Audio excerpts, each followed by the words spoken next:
अजान में loudspeaker use होना चाहिए या नहीं होना चाहिए? हो ही नहीं सकता, होना ही नहीं चाहिए। अंडर एनी सरकमस्टांसेस डेसिबल की आर्गुमेंट भूल जाइए, होना ही नहीं चाहिए। पहली समझ नहीं पाए? अच्छा। नहीं, शायद मैं आपको समझा नहीं पाया। मैं कह रहा हूं दोपहर के बाद की नमाज जाहिर सी बात है अजान डेसिबल के नीचे ही होगी। जस्टिस आरती लाहौटी ने जो जजमेंट 2005 में पास किया, अब उस जजमेंट को 2005 से लेकर 2022 तक 17 वर्षों तक अस्वीकार करना।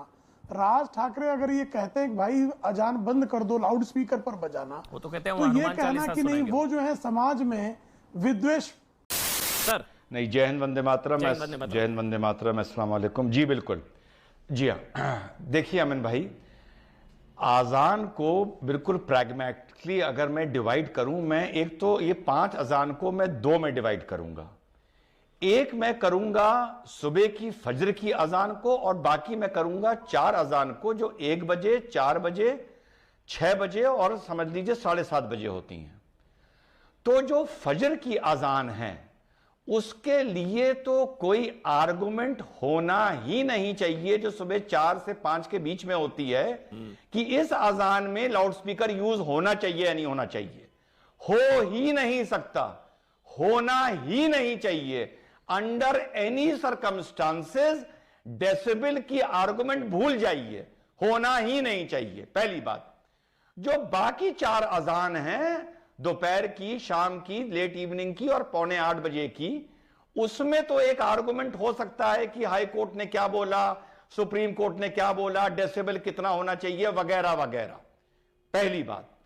दूसरी बात अमन भाई, जहां तक मैं मानता हूं, आजान पहले जब हजरत बिलाल ने पहली अजान दी थी, में भी शायद डेसिबल की परमिशन है, बताइए, 50 डेसिबल, और रात के वक्त जो है वो 40, वो डेसिबल से ज्यादा तो वो हानिकारक है ना, दिन में भी, दोपहर दिन। हाँ, नहीं, मैं ये कह ही नहीं रहा, आप समझ नहीं पाए। अच्छा। नहीं, शायद मैं आपको समझा नहीं पाया।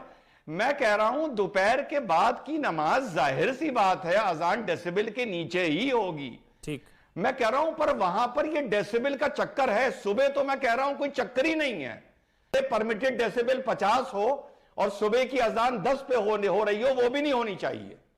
आदमी अपना अलार्म लगाए, अल्लाह की इबादत करने अल्लाह के घर जाए या उठ के पढ़े, पहली चीज। ठीक। दूसरी चीज, जब हजरत बिलाल ने पहली बार रिकॉर्डेड अजान दी है एज पर मुस्लिम थियोलॉजी, जितना मैंने पढ़ा है, वहां पर वो अजान थी लोगों को इकट्ठा करने के लिए। क्योंकि Allahabad high court, Bombay high court, ये हो नहीं पा रहा है, मतलब वो छोड़िए, हो रहा है, हो ही नहीं पा रहा है। वो लागू क्यों नहीं हो पा रहा है फैसला? ये सरकारें अड़ंगा लड़ाती हैं, अपीजमेंट पुष्टिकरण है, क्यों नहीं हो पा रहा है? देखिए, इसको नहीं, निश्चित तौर पर लागू होना ही चाहिए। जो समाज बारंबार संविधान के पालन करने की कस्में खाता हो, जो बार बार सर्वोच्च न्यायालय के फैसले को हम कबूल करेंगे ये बातें करता हो, और विशेष करके जब हिंदुओं की आस्था का मामला आता है, राम मंदिर का मामला आता है, तो जो कोर्ट फैसला करेगा उसको हम मंजूर करेंगे। ये मुस्लिम समाज का जनरल स्टैंड था।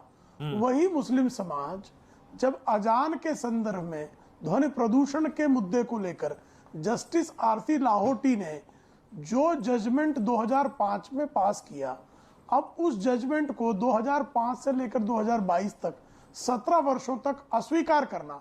राज ठाकरे अगर ये कहते हैं कि भाई अजान बंद कर दो, लाउड स्पीकर पर बजाना, वो तो कहते हैं तो ये कहना कि नहीं वो जो है समाज में विद्वेष।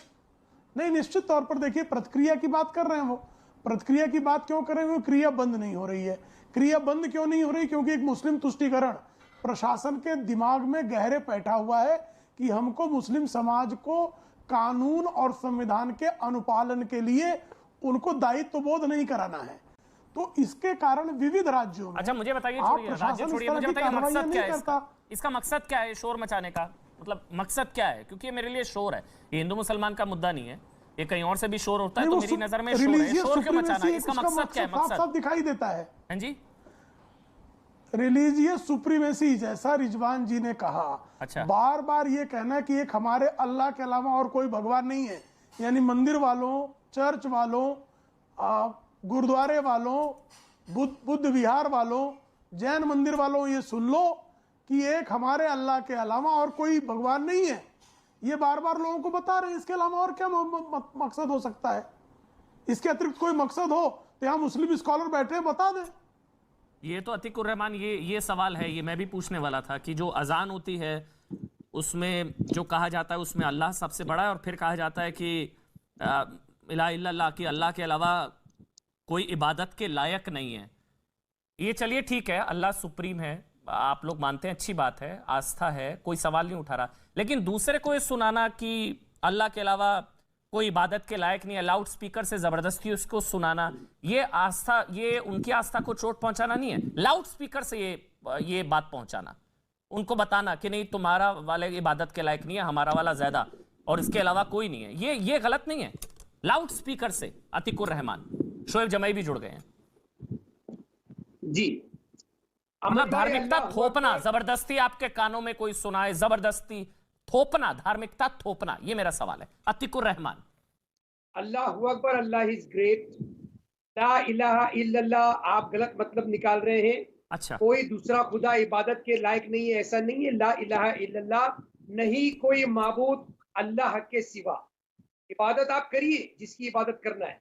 थोड़ा सा ये करेक्शन था। अच्छा, क्या है, दोबारा से करेक्ट कर दीजिए। एक मिनट, ये अभी प्रेम शुक्ला ने जो बताया कि जो अजान होती है उसमें जो कहा जाता है कि अल्लाह के सिवा कोई इबादत के योग्य नहीं, ये क्या नहीं कहा जाता? गलत है। अच्छा, ये गलत है। प्रेम शुक्ला, नहीं कोई माबूद खुदा के सिवा, अल्लाह के सिवा। इबादत करिए